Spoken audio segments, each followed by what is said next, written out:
Hey, what is up, guys? Welcome to the Snowboard Pro Camp live chat. Thank you guys all for tuning in. I saw that we have 52 people waiting. Appreciate you guys all tuning in. Going to be on here for the next hour or so to answer all your snowboard questions and to just hang out with you guys. Back here in Whistler at the moment, we got some fresh snow in here in Whistler. I think they were calling for like 8 centimeters, but we got like, we got 15 or 20. So really good day of snow. And yeah, stoked to have all you guys here with me. Yeah, we just got back from Jackson Hole a few days ago. Had an amazing trip out there in Jackson Hole, Wyoming. Always love snowboard trips down to the States. And yeah, just had an amazing time riding down there. Just lots of powder days. And back here in Whistler, took it easy. Once I got back here, just to kind of like recover, but ready to get back into snowboarding. And we got another trip coming up as well, so stoked on that. But yeah, definitely hit me up, guys, with your questions. Let me know where you guys are watching from. If anybody wants to share how their season is going as well, that'd be cool to hear some stories of from you guys. Like, yeah, how your season is going, where you snowboard, things that you're looking forward to, interesting things about snowboarding where you're at. Yeah, I've been trying to learn more about snowboarding around the world. It seems like it's so different. I see that somebody's on here from Scotland, and I was reading an article from Scotland too, that there wasn't as much snow there this winter as they've had in the past. But yeah, stoked to be on here. Also, guys, there's a super chat, so hit that super chat button if you want your question answered, and if you want to help support the channel. That's really appreciated. And yeah, let's get started with some shout outs. Just gonna get on and scroll back and see who's hanging out on here. It's not letting me scroll back very far, but I see A Million Pop Off is on here. What's up, man? Thanks for tuning in. And we got Adam Bad Riders on here. We got Reggie, Red's Cap. Thanks for tuning in, man. We got Engine on here. We got the OG crew. A lot of OGs on here. In Motion SLB. What's up? We got Matt Skew, Old Man Shredder. Wow, this is the legends are out today on the live chat. Thank you guys all for tuning in. Cat My Man Snow, and we've got oh man, tons of people. Thank you guys all for tuning in. Who else? Jason S. What's up, Jason? We got Mahubert PL, Piotr M, and we got Shred 1904. Awesome, guys. Yeah, thank you guys all for tuning in. Let's check out the first question we got here. First super chat from Old Man Shredder. Thanks, Martin. He says, my Padawan had a DLAM problem in the base layer on his new Battalion Evil Twin. Have you had any experience of that? Honestly, yeah, I'm having right now some issues with my LibTech Orca. It's the base is coming apart from the top sheet. It's just kind of completely splitting. And I think that on that board is because of the camber area is so like exaggerated that it's just like a pressure point that can possibly come apart. And on the Battalion Evil Twin, I guess that's a camber board too. And so, yeah, I think that you could take it into like a professional who could possibly like seal that back up. But I think the best way to go about it is to just, if it's not the fault of the rider, to just send the board in for warranty. And so I think that's just a warranty issue. That's what I'm going to do with my Orca, just send it in for warranty. And hopefully they just send me out a new board, or they fix it, or whatever they do. But yeah, over the years too, I've had a few issues with boards, and as long as the issue with the board isn't my fault from like impact or whatever, most like 99, I think every time I've sent a board in for warranty with a company, they've always helped me out. So it's always been a good experience. I guess it can be a bit of a pain to have to ship it, but yeah, I would definitely look into just getting it warranted. But yeah, it's a bummer. It happens once in a while though. It's like snowboards go through a lot, so. And speaking of just board repairs too, I picked up this board a few days ago, the GNU Space Case. Picked it up at Evo in Seattle. Been loving the board, but on the last day of riding in Jackson Hole, I actually was traversing, ran over a bunch of rocks, and a big chunk of the base got torn out of it. I was kind of bummed at the time, but I took it into Underground Tuning here in Whistler on Main Street, and they totally cleaned it up for me. They repaired it, looks amazing. So shout out to Underground Tuning. If you guys have some like small issues with boards that aren't warranty problems, you can bring it into your local professional, like here in Whistler, Underground Tuning. Those guys do an amazing job. I think I dropped it off at like 5 p.m. and then the next morning at 10 a.m. it was ready to go. So yeah, shout out to those guys. And yeah, loads of people on here. What's up, Jacob Lamb, El Stacker, Daniel Pincher, Gaming God. Yeah, thanks everyone. Tech X, Van the Man. Van the Man, how was Jackson Hole? Yeah, it was amazing. Jackson Hole, I recommend Jackson, but I just recommend like traveling and checking out different resorts, even just within driving range from where you are. It's such a cool thing to try out all the different places. Every resort has such a different feel. Jackson was very steep. It was like probably the steepest mountain I've ever ridden. Most of the terrain, like there was beginner terrain and there was intermediate terrain, but I would say the majority of the mountain is kind of like Black Diamond or beyond. And so that was cool. It was just different. You definitely ride a steeper mountain differently. You gotta take your time a bit more, do more turns. And there's actually more drops and like small cliffs and stuff there too, which you had to kind of plan where you were going a little bit more. So there's a little bit more of planning your line, but it made for a lot of fun too. Like we're hitting lots of drops. In the last couple of videos, you could see that there was one run that we were hiking to where you could do a cornice drop followed by like a pretty nice roll that you could get some big air off of, and then another cliff drop. So there's like 3 hits in one short amount of time.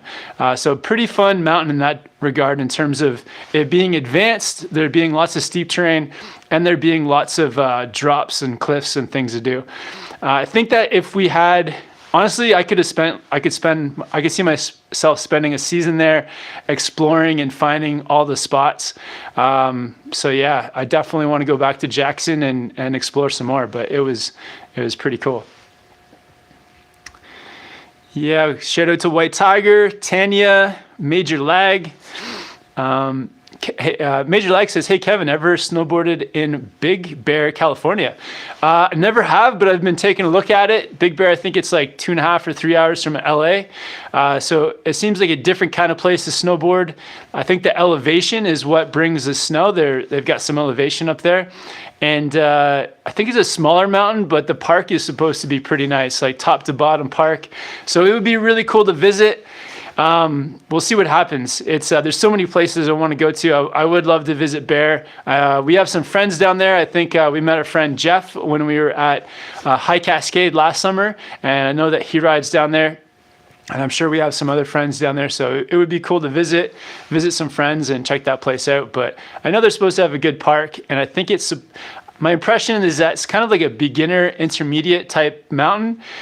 So pretty mellow, but they have the park features, which are pretty cool too. Jace wants to know, was I at Sunshine Village on Sunday? No, on Sunday I think I was driving back from Jackson Hole on Sunday. All right, so Captain Seaward is watching from Rhode Island. Thanks for tuning in. And we got White Tigers watching from Scotland. And Stalker Z is says that it's 1 a.m. in Germany. Shout out to everyone in Europe. Thank you guys for staying up. Appreciate it. So here, I think it is just after 4, like 10 after 4. And we got George watching from Maryland. Gabriel, what's up, Gabriel? Italy.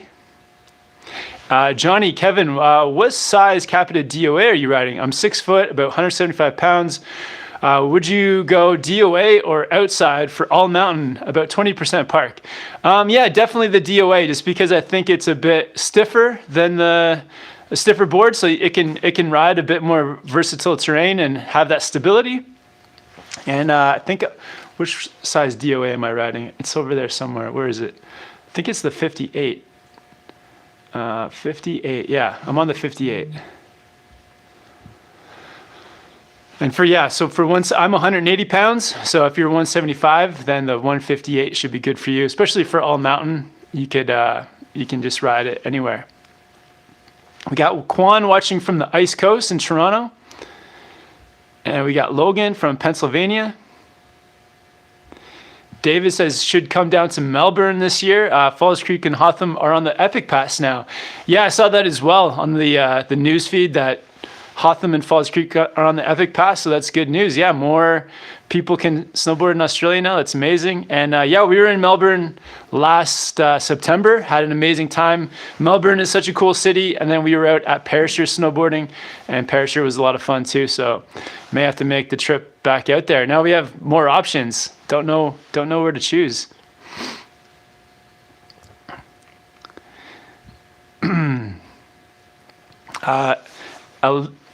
Alyssa says, do you have any tips for going down a black diamond? I went down my first diamond yesterday and found it hard going from heel to toe.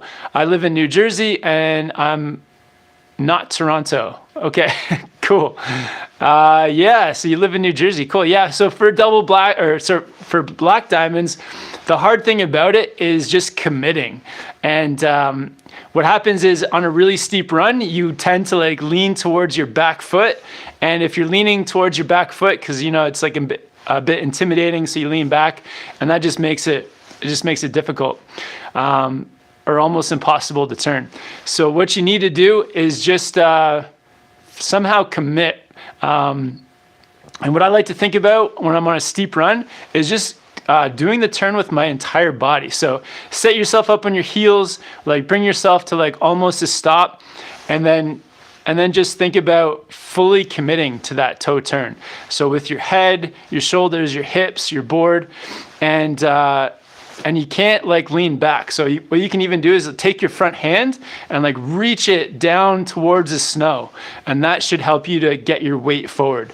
So hand reaching towards the snow, and then just fully commit with everything. And then you'll get that toe turn. And I think the first time you do it, once you do it once, then that'll give you the confidence to continue to do it.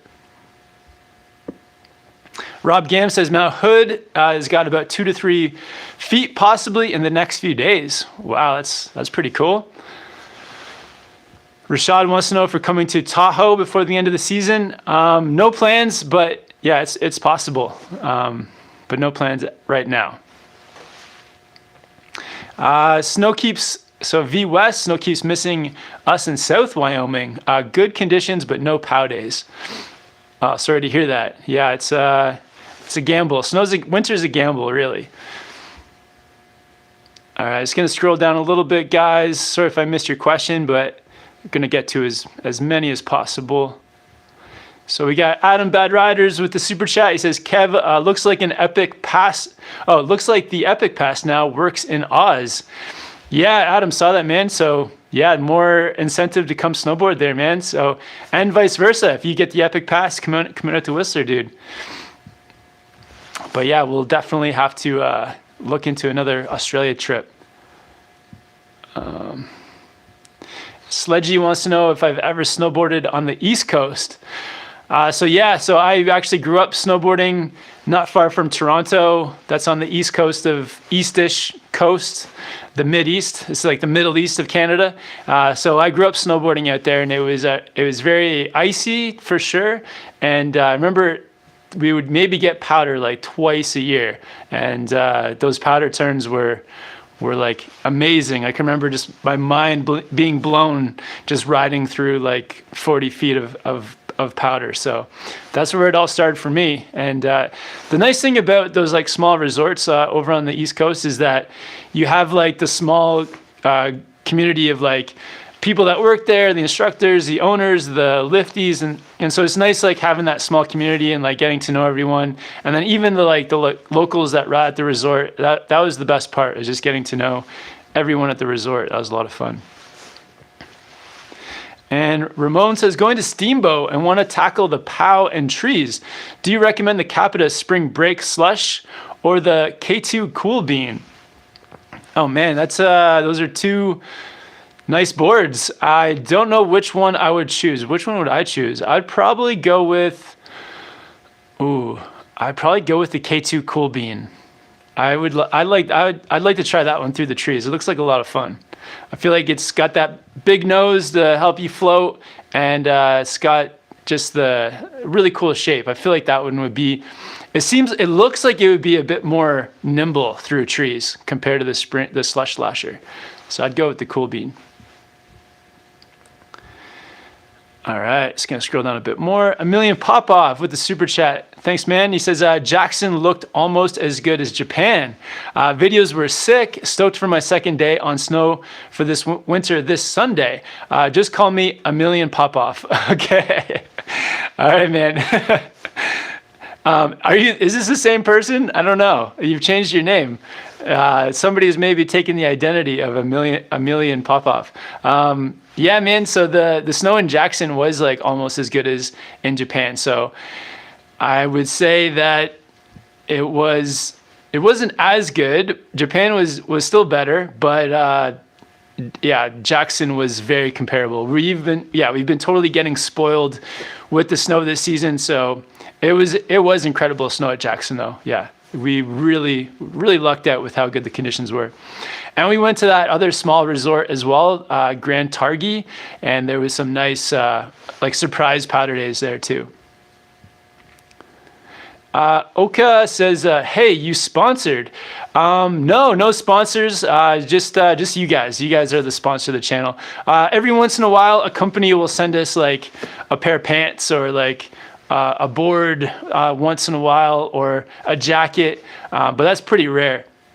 And a lot of the times too, if like a company sends you something, some companies, shout out to the companies that have sent us good stuff, like thank you guys, but sometimes like a company will send you like a jacket that's like way too small, or a board that's not your size or something. So sometimes we get cool stuff, and sometimes we just get leftovers or something. So, but it's pretty rare. But yeah, you guys are like the main sponsor of the channel, helping with the live chats or with or just with the support by watching the videos. So that's you guys are the sponsor.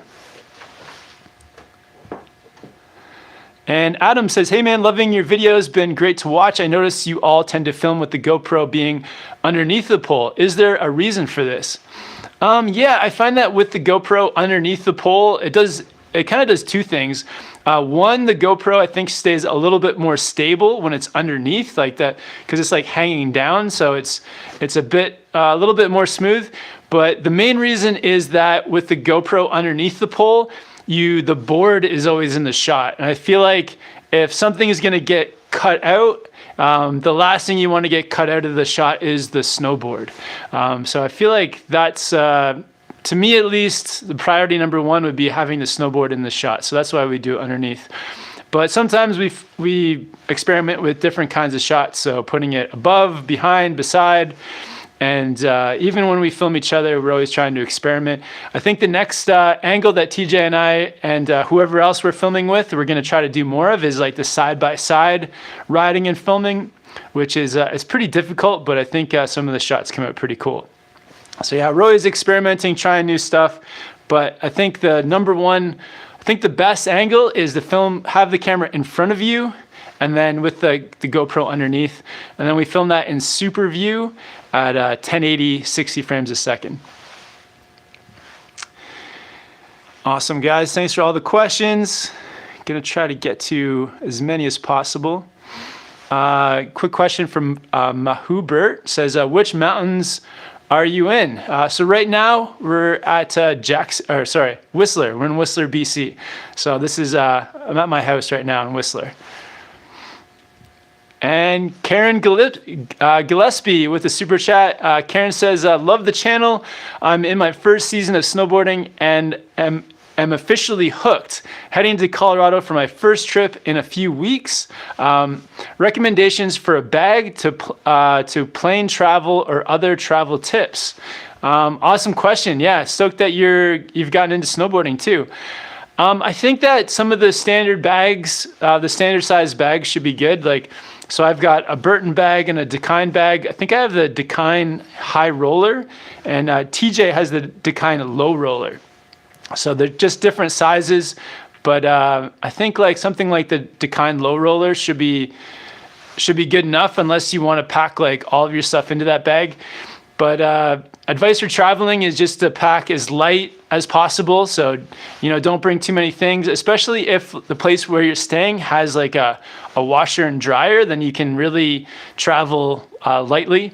But if the place you're staying doesn't have those things, then yeah, you may want to bring a few extra like base layers or something. But other than that, think of like, for myself, like I bring a lot of camera equipment. So I do bring like an extra power bar and like all the wires I need for charging things. But it may be a hassle, but if you can pack your boot and glove dryer, I always love having that, especially like after a day of riding, to be able to put my boots and my mitts onto the dryer is pretty key for me. But so if you can fit that in there, if you have one, that's pretty cool. They kind of sell like some travel boot and glove dryers as well. Also, like if you're flying, just look into your ticket and see what like the weight allowance is. Some places can really get you with those kind of like hidden costs of if you're bringing a bag that's too heavy. So maybe check that out. I've got like a scale back there somewhere where I can actually like weigh my bag ahead of time to make sure I'm not bringing too much stuff. But yeah, just check out. Oh, also don't get a board bag that's too like long. I would say just get a board bag that is the length or just a little bit longer than the length of your snowboard. You really don't need that extra length when traveling. It's mainly about like, yeah, how the width of your bag for fitting in your boots and like helmet and goggles and stuff. And yeah, anything that could get damaged, just, maybe make sure you like say your goggles, you can put your goggles into the case and then maybe put it inside of your boot or somewhere where it's protected. But yeah, I feel like part of it is like learning as you go too. So the first time you may bring too much, and then after that you can pack lighter. And yeah, even on this last trip, I did actually pack a lot of stuff, too much. But yeah, have fun on your trip to Colorado. A Million Pop-Off says, show us the base of that GNU board, Kevin. Sure. I kind of don't want to move it just because it's an ASIM board. So the nose and tail are not like level. So it's hard to balance it, but maybe I can, yeah, I'll turn it around for you.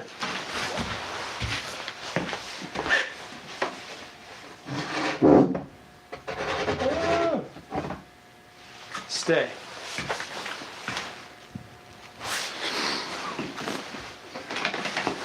Yeah, so it's actually got a pretty cool, funky artwork on it. It's got those weird faces with the black, white, and red color scheme. But you can see right here, that's where I tore up the base of my board on some rocks, and underground tuning just completely fixed it up. So. And it's a centered base too, so it's a really high quality base. All right. Andrew Garamia with the super chat. What's your favorite board this year? I have a 2018 Burton Process Camber, thinking of going to an Orca. Nice, man. Yeah, so my favorite board has been the Orca. I love that board just because it's very versatile. And it's just got all the tools that I'm looking for on a board. It's got the magnet traction. It's got the C2X profile is pretty cool. So it's got the camber under your feet, reverse camber in between. So that helps you to float. And the camber under your feet gives you lots of like pop and stability. So I love that. It's also it's got a bit of a taper, so the nose is fatter than the tail, which is made it great for floating through the powder. and it's a volume shifted board too. So it's shorter, which makes it very maneuverable through trees and things like that. So it has all those things I look for like a snowboard with for all mountain riding, through the powder, through the trees, and even just for carving too. And part of the reason I picked up the Space Case is the Space Case has some of those same features, but it's but in a twin park board. So I haven't ridden it a ton, but from what I've ridden, I've really been loving the Space Case as well. But yeah, I'd say my favorite board's been the Orca, and yeah, I'm stoked to try out the GNU Space Case some more. Great question, man. We got Walid saying, come to Sweden sometime. Yeah, would love to visit Sweden.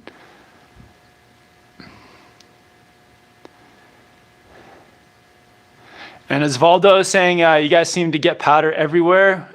Yeah, man, we've been lucky. Last season was the opposite. Every time we traveled somewhere, the place we were leaving would be getting powder, and then we would arrive someplace where it was dry. So this year's been the opposite, and we've been super lucky. Yeah. Triz, greetings from Hamburg, Germany. Awesome. Thanks for tuning in. And Dennis says, Orca is sold out everywhere. Probably needs to wait for next seasons. Yeah, I think it is sold out everywhere. And you probably have to get the 2020 Orca, which looks pretty cool too. And Valhalla Nation, moving back to Whistler. I'll come check you out when I get back on Tuesday. Oh, nice, man. Yeah. We're leaving for Revelstoke on the 28th. So from the 28th to the 6th, we're going to be in Revelstoke, BC. So I may miss you then, but yeah, I'll be in Whistler after that, coming back. We got RB Cooper says, hello from Lithuania. Awesome. Thanks for tuning in. Small Smashers, love your videos. Keep it up. Thanks, man. Aaron, thinking about getting the DOA. How are you liking yours? Yeah, the DOA is a great board. Yeah, it's like that versatile park all mountain board. So yeah, it's pretty fun. It's fun. I love it in the park. It's a great park board.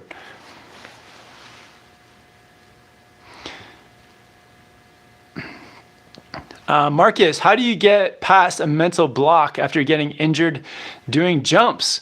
That's a great point, man. It's pretty tough, actually, getting over that mental block of jumping and getting injured. I've got a few injuries in the past that, yeah, it's been tough to get over. And I think it's just by coming back and progressing slowly, so that as you come back, you start to build up the skills and the confidence. And you may need to like try some different jumps or some different tricks just to build it up and kind of get the confidence back. So I would just say, take your time. That's the only way to do it. That I know of. But yeah, good luck with that. John says, love your vids, keep it up. And do you have some advice on a 180? For some reason, I can't get it. If you can't get it, I would say practice more switch, because 180, it's one of those tricks that you need to have really good switch riding. So practice lots of switch, and then the 180 should come easily. Check out some of the videos on the channel. There's lots of videos to help you learn 180s. So check out the Snowboard Trick playlist. I think there was a video like 6 or 7 videos ago where we kind of go over one of the beginner steps for 180s. But the most important thing is definitely having that switch confidence. And we got Johnny Ferriera with the super chat. Thanks for the support, Johnny. He says, what size DOA are you riding? I'm 6 foot, 175 pounds. Would you go DOA, Huck Knife, or Outsiders for all mountain / park, Park City and Big Bear? Yeah, I'd go for the DOA, and yeah, I'm riding the 58, and I'm 180 pounds, so I would say that also the 58 for you would be good. If you're leaning towards even more park riding though, like park riding over all mountain, you could probably go the one size smaller than the 58, whatever that is. But yeah, 158 or the one size smaller. Kimmel, hey Kevin, I just want to say your vids have helped me and my friends get really good at snowboarding. Although we fall a lot, we always get back up and keep shredding. Awesome, man. Yeah, thanks for checking them out. That's great to hear, Kimmel.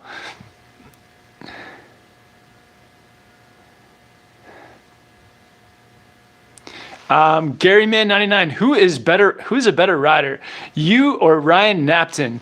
Ooh, that sounds like a good video challenge that we could do. We could set up like a series of snowboard challenges and have all the YouTubers compete. But when it comes to carving, I think Ryan Napton is hands down better. He's like the best carver that I've ever seen. So he would murder me in a carving contest. So Ryan Napton, I'd say Ryan Napton.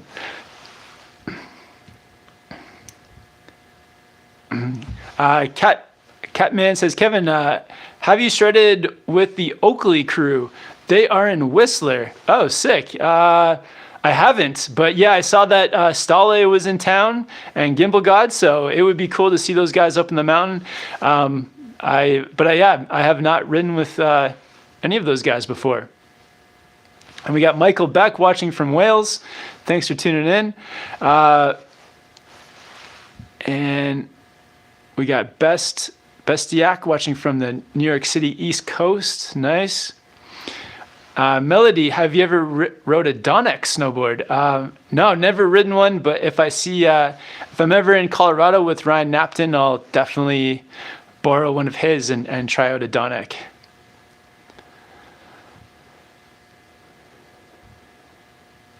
Scott Barlow is watching from Utah, home of the greatest snow on earth. Nice, man. And Misha Popov, what stance do you ride, Kevin? So for those park days in the park, I'm riding at +15 and -15. I feel like that is the best for me, and it's like try to get completely centered. And I try not to have my stance too wide.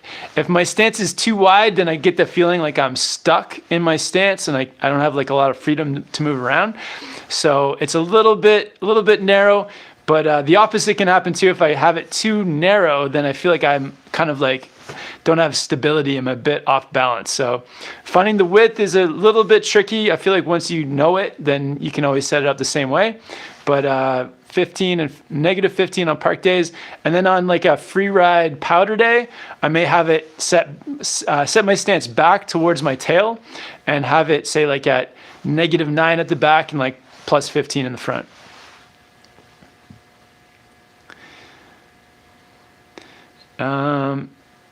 And Bruno, hey mate from Sydney, Australia, love your channel. Quick Q, have you been to Big White, BC? What do you think? I've never been to Big White, but I've heard some good things. I think it's like a smaller version of Whistler, but I haven't been out there, so I'll have to check it out sometime. And James, he says, good morning from Singapore. Awesome, man. Thanks for tuning in. Good morning. Chauncey says, what board should a beginner get? Great question. We get this one every week, but it's good to go over it. Good beginner board is definitely something that's on the lower end of the price scale, so around 300 to 350 American. That's probably the most you want to spend for a beginner board. And then I don't want to get into too many technical terms, but you want a board that has a bit of stability and also a bit of forgiveness. So basically a board where the ends have some, what they call rockers. So it raises up away from the snow towards the end. And I like a board that sort of like from your feet and towards the center, there is some camber. So the board actually raises, the board raises away from the snow, but you have it going towards the snow at points so that you have some stability there too. So I think that's the best. Something that's on the low end of the price scale, and a board that has the edges raising away from the snow towards the nose and tail will just make it more forgiving as you like go for some turns.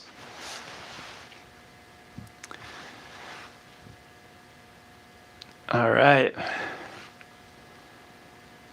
Ooh, and also one more thing on the beginner board, a board that's not too stiff. So something that's like a 3 or 4 on the flexibility range. That way, if you do want to get into, say, like tricks or doing some ollies or presses, that you have a board that's flexible enough that you can just easily kind of like bend into yourself. When you're just learning, it's like you don't have all the techniques down yet. So having a board that's a bit softer will definitely make those kinds of things easier. Lavron ER Cole, what is a good board for speed and powder freestyling? I'm planning to start hiking and riding different mountains next year, and I can't find much information about boards in Norway. Oh, interesting. So if you want a board for speed and for powder, oh man, so you want something that's stiffer, and you want something that has like a taper, so a larger nose than tail. You could check out something like the Orca or something that's stiffer. So LibTech also has boards that are much stiffer than the Orca. Something like the Gold Member or the E-Jack knife. Check out some of those boards. But yeah, look into those. I would say like compare something like the Gold Member to the Orca, and then that difference in boards will then maybe give you some ideas across some different brands. So start out there, and yeah, you want something that is definitely the stiffer the board, the more stable, the more you'll be able to ride with speed. This is a cool one. Tom says, hey, Kevin, what is the town vibe and atmosphere like in Jackson?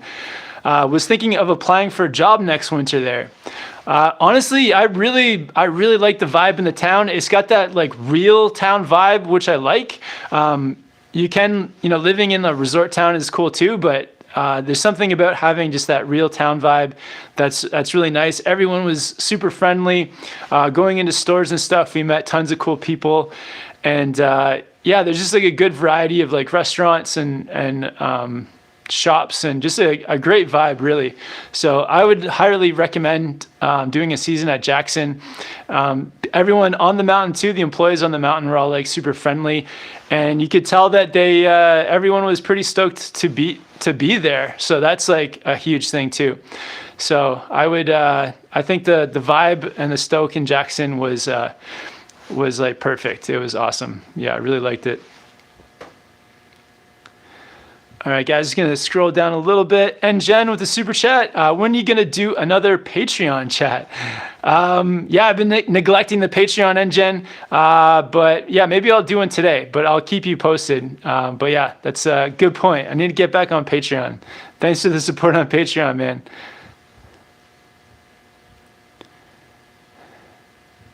Old Man Shredder, any tips for a groomer charger for my weekend warrior brother who loves to just rip it up?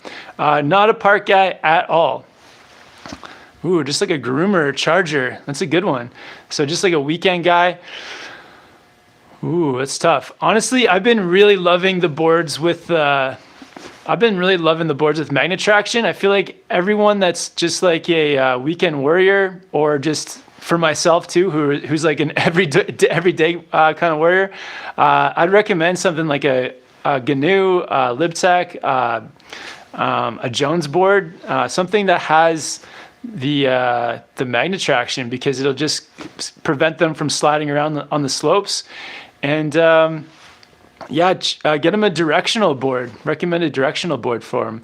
So yeah, just a directional with some magnet, and then you could even go for, yeah, I don't know if a full camber may be too aggressive for him and maybe a little bit catchy. So you could check out some of a hybrid sort of profile for him, something that has some camber and some rocker, so that it's a bit more forgiving. But yeah, check out some of those boards. Zach wants to know, you gonna hit up Mammoth? I don't know if we're gonna make it to Mammoth this year. We may go to Mammoth. Don't know yet.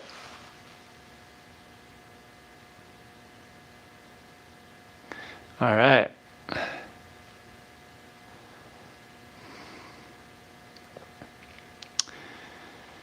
So Joe, what's up, Kevin? Love the channel. I've been looking for a pure powder backcountry board. What would be your top picks?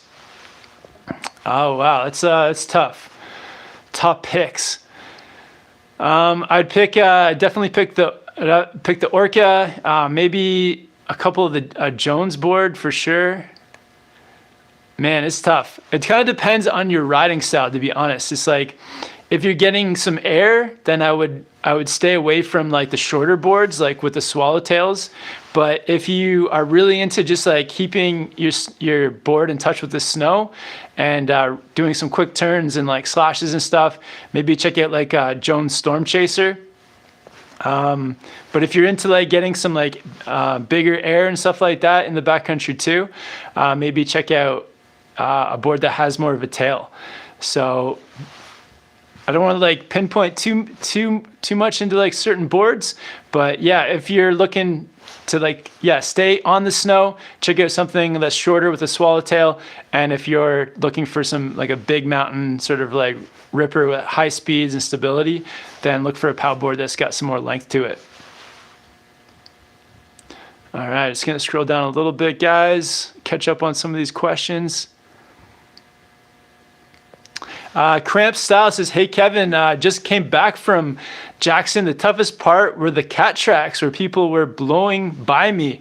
I get nervous when people get close on tight quarters. Any tips? Yeah, I noticed that too. We got into some long cat tracks there, and I think after like a day or two, we learned to kind of stay away from the cat tracks. So my first tip would be to just stay away from those cat tracks altogether. Any beginner snowboarders out there, definitely, if you can, stay away from the cat tracks. So plan your runs so that you can avoid them. But once you get on there, I would say like, try to even out your turns, like make your turns predictable so that the people behind you know what you're going to do. So kind of get into a lane and just keep your like heel toe turns like pretty consistent. And that makes it, makes everyone aware of you. We'll let them know like what you're going to do. And also if you feel like you're going to be picking up too much speed on one of those cat tracks, have kind of like an emergency way you're going to stop. So plan ahead how you're going to stop. I always tell people, if you're on a cat track and it's narrow and you're picking up too much speed, just turn onto your heels and then do like the heel slide to slow yourself down. That way, like everything is in front of you.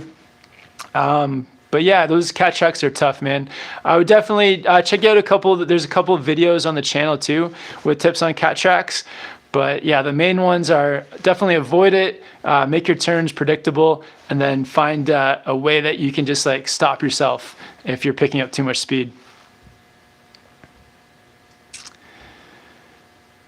All right, so Lucas says, hey Kevin, amazing videos as always. Do you know already where you and your crew are going in Argentina?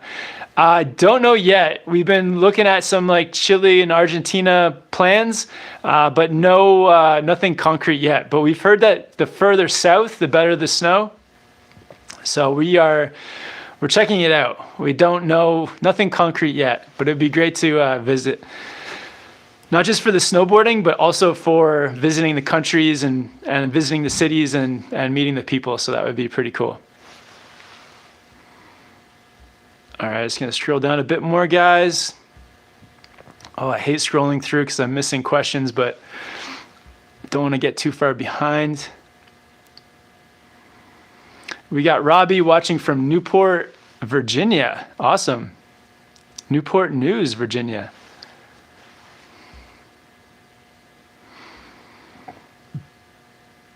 RB Cooper, is it worth getting camber snowboard as a beginner? I tried snowboarding 3 times, and one of them I had camber snowboard. I felt way more in control, and the experience was better. Or should I do rocker?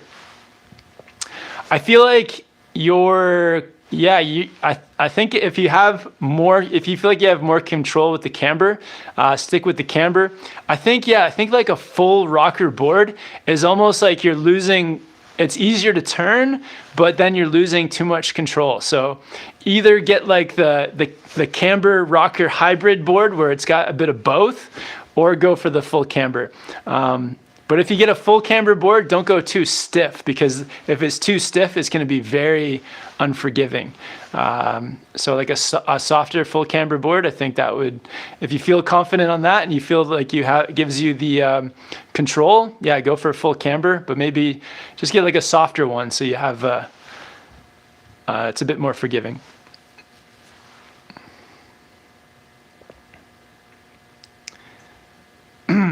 Kaya, what sort of training would you recommend for people who want to advance quickly but can only hit the slopes once or twice a week? Great question. So one thing you can do is you can pick up like one of those Snowboard Addiction training boards. I've got 2 down here. Shout out to Snowboard Addiction for hooking me up, but they're pretty cool. They're a good way to practice when if you're not on the snow like every day. Also, like stuff like skateboarding. Skateboarding is something that you can do pretty much anywhere. But skateboarding can be risky too, the risk of like falling on your skateboard.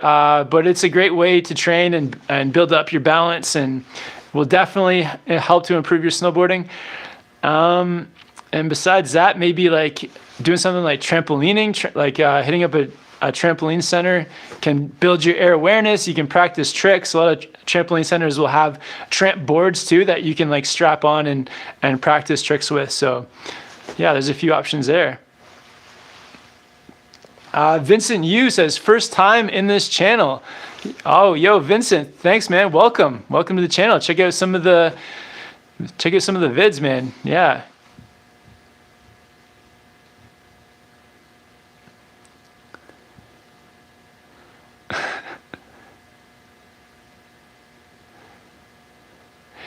Ghetto Pastrami, awesome name, says, thanks for always wearing helmets in your vids. Yeah, for sure. I've always like worn a helmet, especially like I was teaching snowboarding for like 10 years. So always trying to be a good example for like, I mostly taught teenagers. So always trying to be like just a good example, always wear a helmet. And yeah, the helmet has saved my head. Like, always, at least like once or twice a season, I'll hit my head, and then the helmet will just make it so that I don't have any, I like don't even feel it. So I feel like you just have to wear a helmet just for those once, even if it just happens once a season, or even if it was just once every 2 seasons. It's like, I feel like one bad hit to your head and you can cause some like long-term damage. So it's such an easy thing to wear. I've been wearing the sandbox helmets for a few years now, and they're like light and nothing fancy. And yeah, it's such a super easy thing. If you guys ever see me without a helmet in the video, it's probably because sometimes I have the camera like attached to my helmet. So I'll take my helmet off to talk to the camera while standing still, or like while I'm on the chairlift. So that's the only time I don't have my helmet on, is when the camera is attached to my helmet and I'm talking to the camera.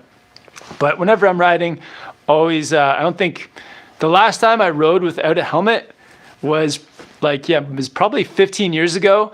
And I remember getting into like a sketchy scenario, and I was just thinking like, what am I doing? Why don't I have my helmet on? It'd be way like less consequence to be snowboarding where I'm at with if I had my helmet on. So yeah, it's a no-brainer, really. Chapstick, tuning in from Perth, Australia. Couldn't get to the snow this season. Love all your videos. Awesome, thank you. Well, I hope you get to it this next season. Brandon says, bro, I'm heading to Whistler tomorrow. Dude, I would love to ride with you. I'm staying for 2 weeks and coming up all the way from the UK and watched for years. Brandon, man, yeah, I should be up snowboarding tomorrow. I'll be in my like colorful Volcom jacket, and my white helmet. So if you see me, come up and say hi, man. Yeah, that'd be awesome. Gold Forever, what size is your snowboard boot? So I have size 10 shoes, and I wear size 10 boots. Where are my boots? Yeah, and I just started wearing these boots as well. They're the Vans high, what are they called? The High Standard. I think they're the Vans High Standard team boot and or pro boot. I can't remember. Vans High Standard Pro. Yeah. Yeah, they're awesome. And they're size 10s. They're super comfortable. And yeah, I think snowboard companies now are making the boots like more reflective of your shoe size. And I've had so much issues with foot pain the last like 2 years because of getting my foot fitted especially for boots. And like it's funny, I never had any foot pain until I like really went hardcore into just trying to get the perfect fit. And as soon as I got into that, my boots started just killing my feet. So yeah, I recommend the Vans. They're so comfortable, and just go with your shoe size. Yeah, that's my advice. All right. So Jason S with the super chat. Thanks for the support, man. Jason says, love the channel. Keep up the good work. Hashtag travel to Oz Fund. Awesome, man. Yeah, thanks. We'll be planning those trips down south soon. So yeah, that definitely helps, man. Really appreciate it.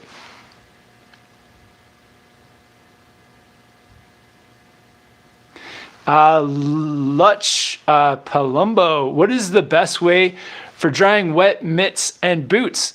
Yeah, definitely look online, look on Amazon or somewhere, and check out some like just boot dryers. And the one I picked up is called Max Dry with MAXX, and yeah, it just totally does the job. I think it's made for like people that work in jobs where they have like wet boots and gloves and stuff at the end of the day. And it's got a dial on it, so you can just set the timer, usually like 1 hour timer, put it on there, the mitts and boots, and they're dry. They're extremely dry by the next day. So yeah, just look on Amazon. There's lots on there. Mahuber says, what goggles are your favorite?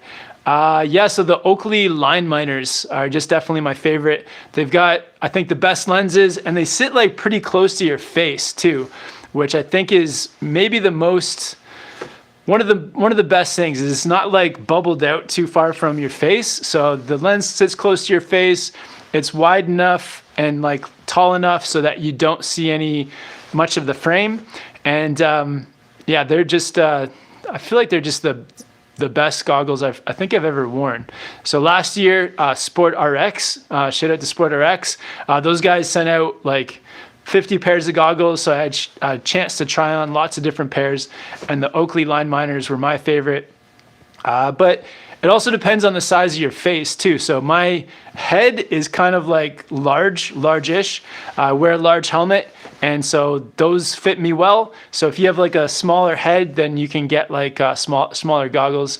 I don't know if they have a small version of the Oakley Line Miners. They may have a small version like the XMs or something. But yeah, try some. It's good to try on a couple different pairs, depending on the size of your head. Ride Beside with the super chat. Thanks to the support, man. What are your thoughts on that proposed resort in Squamish? Great info on why you have the camera under the stick. Any plans for an endless winter? Yep, got some plans. We got some plans. Yeah, I think that the more resorts, the better, especially around here. Like Whistler is just getting so busy. Whistler is just getting way too busy. I feel like it's cool. It's nice to have a resort that's busy and keeping everyone working and like making some money from the resort, and making it a place to live. But yeah, I think more competition, more resorts is always better. So if they get one up in Squamish, I think that'd be great. And I think they should keep going, keep making more wherever they can do it. And I feel like there's enough of a demand from people to go skiing and snowboarding that it's just going to keep growing. So I think it's a great idea. And plans for the endless winter. Yeah, I think we're going to be back down at Mount Hood probably in July for the High Cascade snowboard camp. We may link up again with the guys at Woodward. It'd be cool to do another Woodward camp. And New Zealand, possibly Australia too, down south. And yeah, then there's also Argentina and Chile. So some stuff in August and September that we don't have planned yet, and probably October there'll be some Europe riding too. Maybe back at the Stubai Glacier. So the endless winter continues. I think we should be riding every month of the year for sure.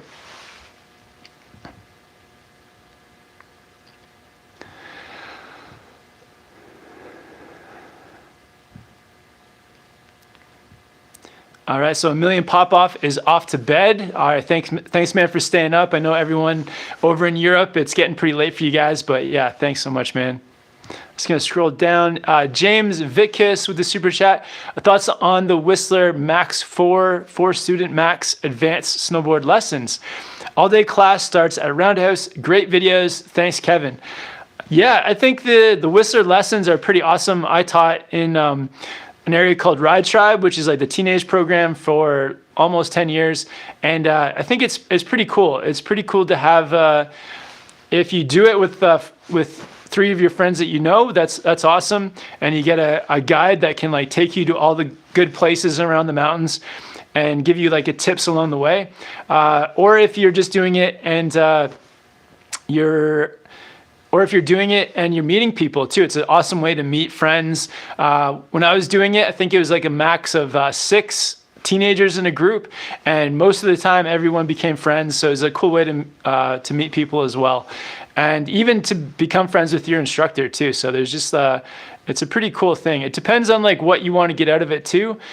I feel like if you want to like get into it and ride a lot, that's something that you can kind of like talk to your instructor too, and like request things. Like you can tell them like, hey, like I want to learn a lot in this lesson, or I just want to ride a lot and like find some new places. Even depending on the day, it's like depending on the snow, you can kind of make requests too. And yeah, it's cool. I definitely recommend the lessons. It's nice. And Jose Bautista, what's up, Jose, with the super chat? He says, what's up, Kevin? I was wondering how your custom insoles are holding up. I was looking into getting my own pair. Hashtag ramen funds.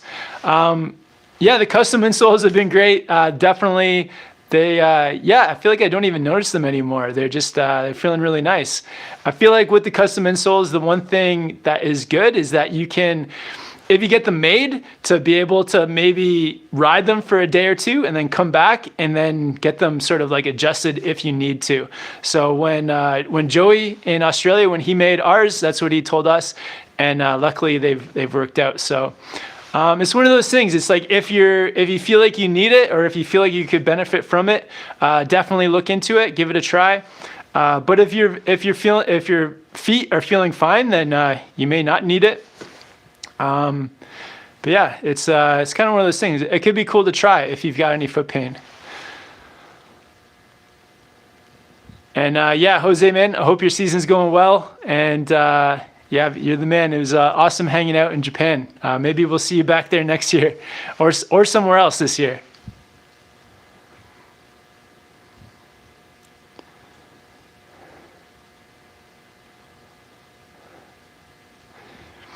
Soccer Star 2614, thoughts on the Burton step-ons? The step-ons, I think they are good for people that like will benefit from the perks that the step-ons offer. So like the step-ons are they're very convenient, but I do think that you lose a little bit of performance. And they could possibly, and they do limit your boot selection too. But if they are appealing to you, you think you're gonna like use the convenience of just like stepping your foot in, then definitely go for them. But if you're leaning more towards like the performance side, for myself, I like having the ratchets and the heel and the straps definitely help to secure my boots and just have that extra security. But yeah, it's like if you think you'll benefit from the convenience of it, then go for it. I did find that when I was trying them, I had like a couple pressure points that I didn't really like my pinky toes, there was kind of some pressure there. And they also, I don't know if they fixed this, but they also had that like sound under my feet. Like it sounded like I was squishing like air bubbles, like the bubbles, the bubble wrap. So that was kind of different and kind of strange. But I also know some people who love them. So it's kind of your personal thing. We've met, like Adam on the chat, he's got them. We've met some people at Jackson Hole who had them and love them too. So it's kind of like a personal thing, I think. Shout out to Bill Constantine. Thanks, Bill, for tuning in, man. And Relentless says, just picked up the DOA thanks to your vids. Awesome, dude. Yeah, I hope you enjoy that board. Yeah, it's a good one. It's fun. Cody Williams, DOA versus Twin Pig. Oh, wow. So TJ's ridden the Twin Pig. He rode it last year at High Cascade. I can't remember what he said about it. I think he said it's like a stiffer board. It's like stiffer than the DOA. And I think it's wider too. So it's a little bit wider, a little bit stiffer, maybe more of a jump board. But don't take my total word for it. Maybe go back and watch TJ's board review on the DOA and the Twin Pig. That'll probably give you a good idea. Oh, Dennis says he grabbed the DOA as well. Super fun to ride. Awesome, man. Yeah. Yeah, the DOA is fun.